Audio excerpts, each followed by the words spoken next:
I've been asked a number of times on Classic Era how I play Resto Druid. It often comes from a perspective of a player who sees my healing output in a raid and wants to know what I'm doing that's different than other players.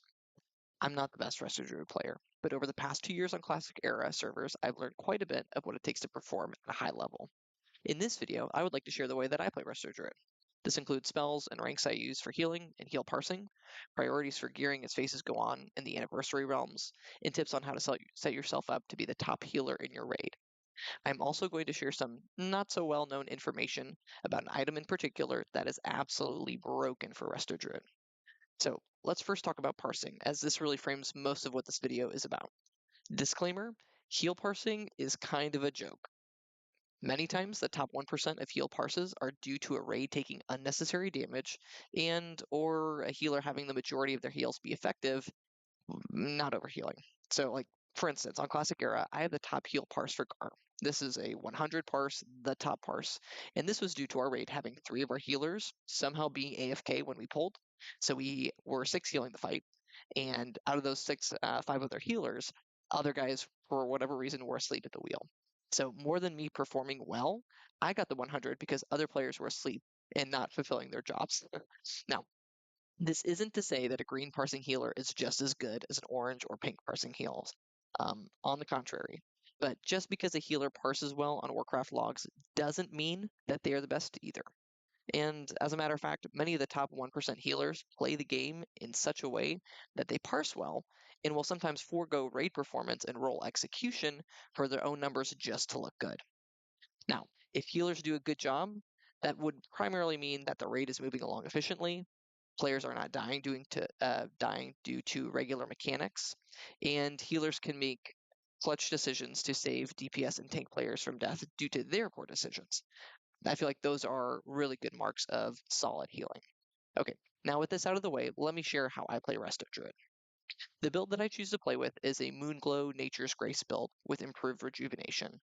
Swiftness is also great and sometimes may edge out overall healing output in a given scenarios, especially prior to Zul'Gurub patch. But most of what I'm going to share is based upon the primary spec that I run, which focuses on Rejuvenation and Healing Touch.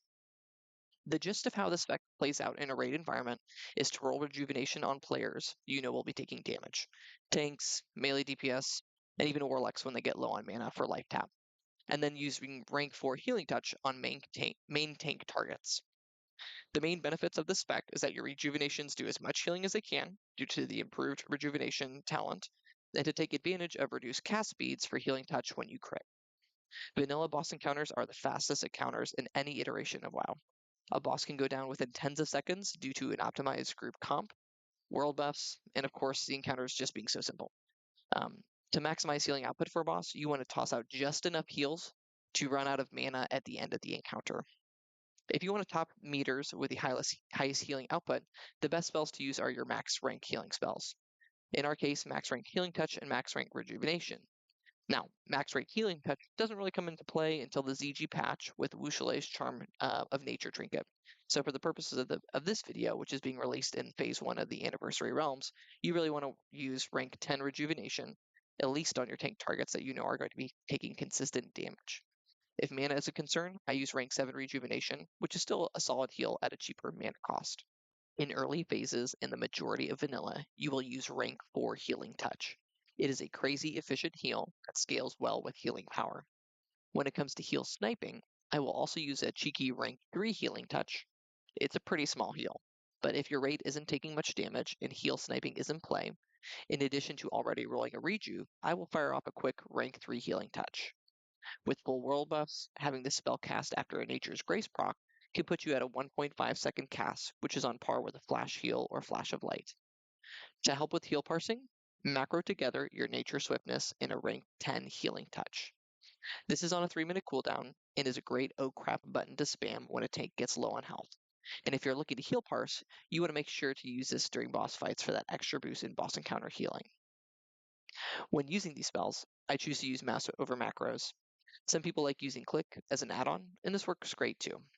If you would like my macros, I've put them below in the description of this video. Why not Regrowth? Regrowth is a great spell, but it is costly on mana, and you need it to run its full hot duration to get all of its benefit. The ideal regrowth scenario is a quick fight that allows your direct heal portion be effective and your hot be effective. But that's kind of an oxymoron, as you need the fight to be quick because you're going to be running out of mana, but you need to be long enough for your hot duration to take effect. It's just kind of clunky. Now, I've seen some strong gameplay with regrowth in the 5 set tier 2 bonus, which reduces the cast time by, I think, by zero point 0.2 seconds. So in BWL and AQ phase, this has its place for short fights, especially when you pair this with a Nature's Grace. But when you're at Nax, the gear that you get in phase 6 is just so powerful that you definitely want to break the 5 set. And maybe except for certain fights for 8 out of 8 tier 2. And at Nax, the strongest parses are with Rejuvenation and Healing Touch. It works out better in the long run, especially with some of the itemization choices we'll go over shortly. I should say, I'm not against tossing out a regrowth preemptively on the tank prior to pull, as long as you can get back to full mana. This is actually probably a pretty good best practice. Okay, so we've gone over the spec, the spells, and the ranks to use.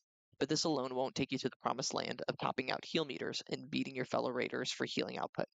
I'm going to call this next section the "Don't Shoot the Messenger" section, as I think this is where I'm going to start to lose some people. But these next 4 tips will push you up towards the top of the meters, so stick with me. The first is using a flask of distilled wisdom. And I know what you're going to say. It's too expensive. I get it. It is expensive. But I'm here to tell you what will bring you to the top of the healing meters, whether or not you like the answer. If you want to be at the top, you need more mana to cast your beefier spells versus lower spell ranks. If you come Flask to raid, the odds of you being top heals is so much greater than running without a Flask. I hear players say, well, I don't have to Flask to clear the content, and I still do good healing. Yes, for sure. Now think of what your healing would be like if you had 2,000 more mana. Even in full max gear, using a flask increases my mana pool by 25%. It's bonkers how significant this is. And how much bigger of a deal is this than in the earlier phases with lesser gear? So that's the first. Flask of Distilled Wisdom, it's a big deal.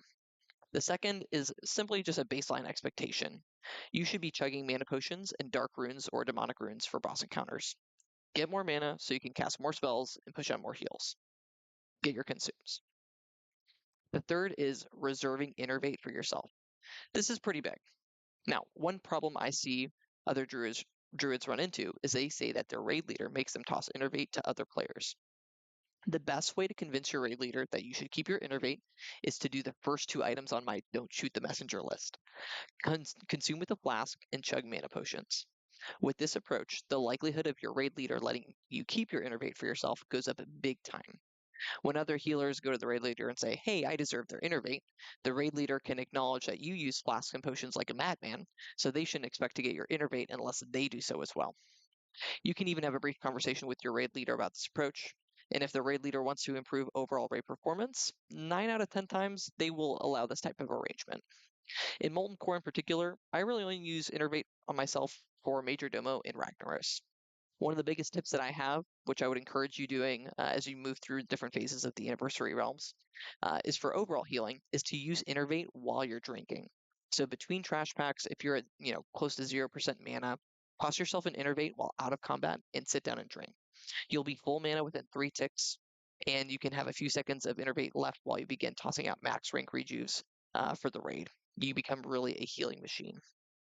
The fourth tip is to get different on-use trinkets as Classic progresses and become familiar with trinket swapping. For many of you, this is a no-brainer, but for some players who are newer to playing, this might not be on your radar at all. You should look to invest in and pick up on-use trinkets wherever you can. Between trash packs, you should swap out on-use trinkets and make sure that you're using these almost always off cooldowns so you can maximize using these throughout a raid. This does make a significant impact on your overall raid healing.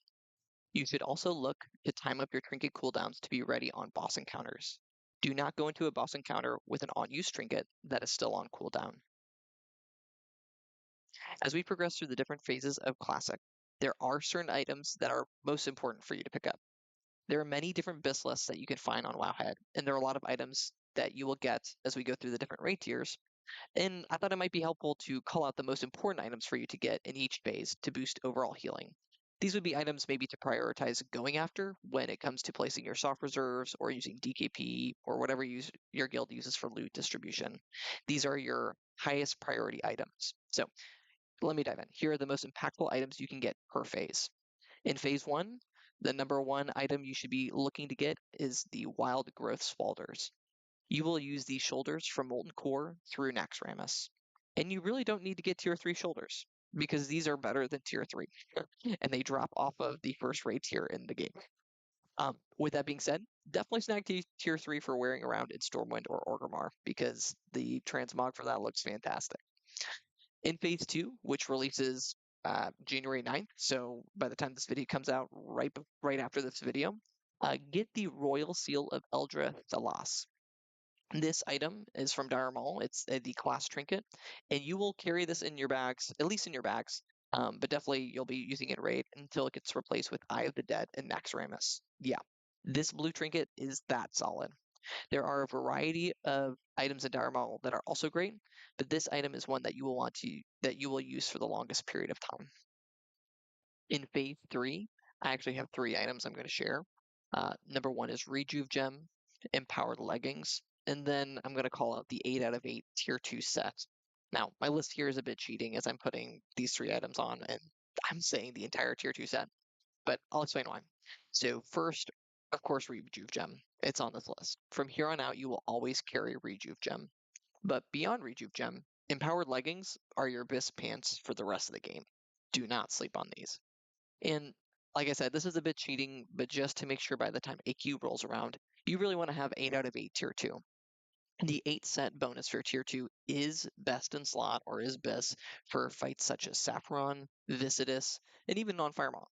Yes, your full tier 2 set is better than tier 3 on given encounters due to Rejuvenation lasting for another tick of healing. This is fantastic to use. Make sure you get this. Now, I will say for Resto Druids in particular, there's going to be 1 to 2 per raid. So it's pretty easy to get your tier over time in BWL. So just make sure you get 8 out of 8 tier 2. It should be pretty doable by the time that AQ rolls around. In phase 4, the item that you really need to go after is Wushalay's Charm of Nature. This is the ZG Edge of Madness trinket for the Druid. This is probably the number 1 or number 2 most important item for heal parsing in the entire game. Yes, I am that serious. The best use of this trinket is for short fights with big damage going out, where you pop this trinket for 40% increased casting speed on Healing Touch, and you pair this with max rank Healing Touch for targets.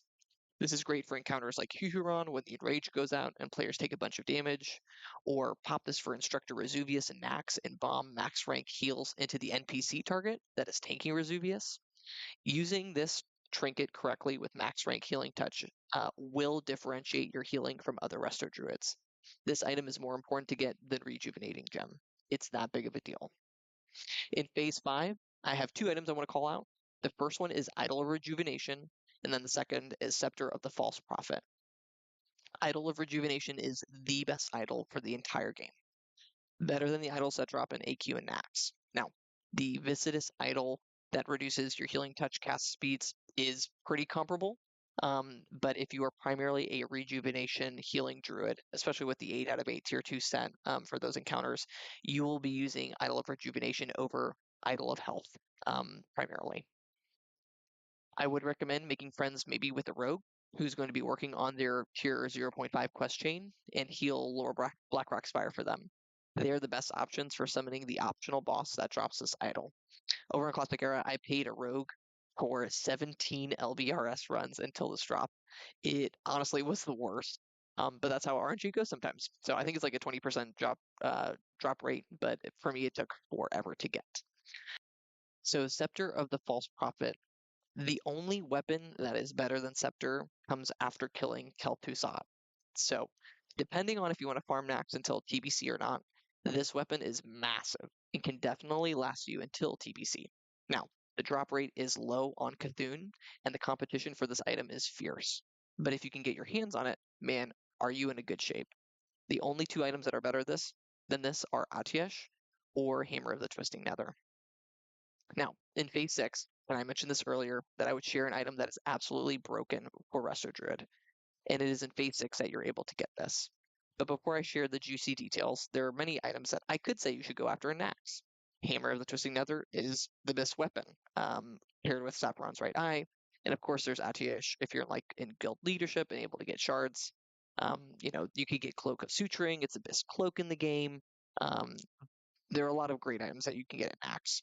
But the best item in the game for Resto Druid, and truly the most broken item, is the Eye of the Dead trinket. This trinket is best for all healers. It is, I kid you not, broken for druids and priests. Shamans and pallies can desire this trinket all they want, but the value of Eye of the Dead is far greater on druids and priests, and this is due to the on-use effect. Let's dive in. The on-use effect of this trinket increases the healing power of your next 5 spells by 450 healing power. Those are 5 juicy heals, and of course anybody would want this. A shaman with a max rank chain heal, those are some juicy chain heals. A priest with a prayer of mending, that is huge. Prayer of healing, huge. Um, but what if I told you that rejuvenation doesn't count against the 5 spells? No joke. The on-use effect lasts for 30 seconds or for 5 casted spells, whichever comes first. So, this means if you are primarily healing with rejuvenation, you can have 30 seconds of plus 450 healing power rejuvenations. This is broken. In Bis Nax gear, I'm sitting around 1250 healing power. And this is an insane increase of almost 40% of my plus healing for 30 seconds with rejuvenation. It is absolutely insane. Now, this does not work with regrowth or healing touch, as these are quote unquote casted spells, but it also works for priests using renew. Rejuvenation and renew are the only 2 spells this works with. Eye of the Dead is also a trinket that you will use early on in TBC raids, and I've even seen a druid use this in Black Temple. I've included a link in the description of this video to a VOD of a druid in Black Temple using Eye of the Dead. This is due to the nature of the instant cast not being counted against the 5 spells, and this working with also Life Bloom and TBC. So do whatever you can to get this item in Phase 6. It is the most important item, maybe next to Wuxulei's Charm of Nature, that you can get in the entire lifespan of Classic. There is more that I could have shared here in this video, but it would have turned into something that is too long for my novice editing skills. What I have shared here is the information I find to be most important when it comes to how I approach rating on Vanilla Resto Druid. If this video has been helpful or interesting to you at all, please let me know in the comments. If there are veteran Resto Druid players that have additional tips to share, you're welcome to share these in the comments for everybody to benefit from. My personal plans for 2025 are to finish out Season of Discovery, raid weekly on Classic Era, and to start raiding on Anniversary sometime in February with the goal of prepping a Druid for TBC in 2026. If you would like to see more Classic content for Anniversary, or even a peek into the Scarlet Crusade raid on SOD from a Resto Druid and raid leader perspective, stick around to get updates. Thanks for sticking around to the end of my ramblings here, and I hope you're having a blast in the Anniversary realms.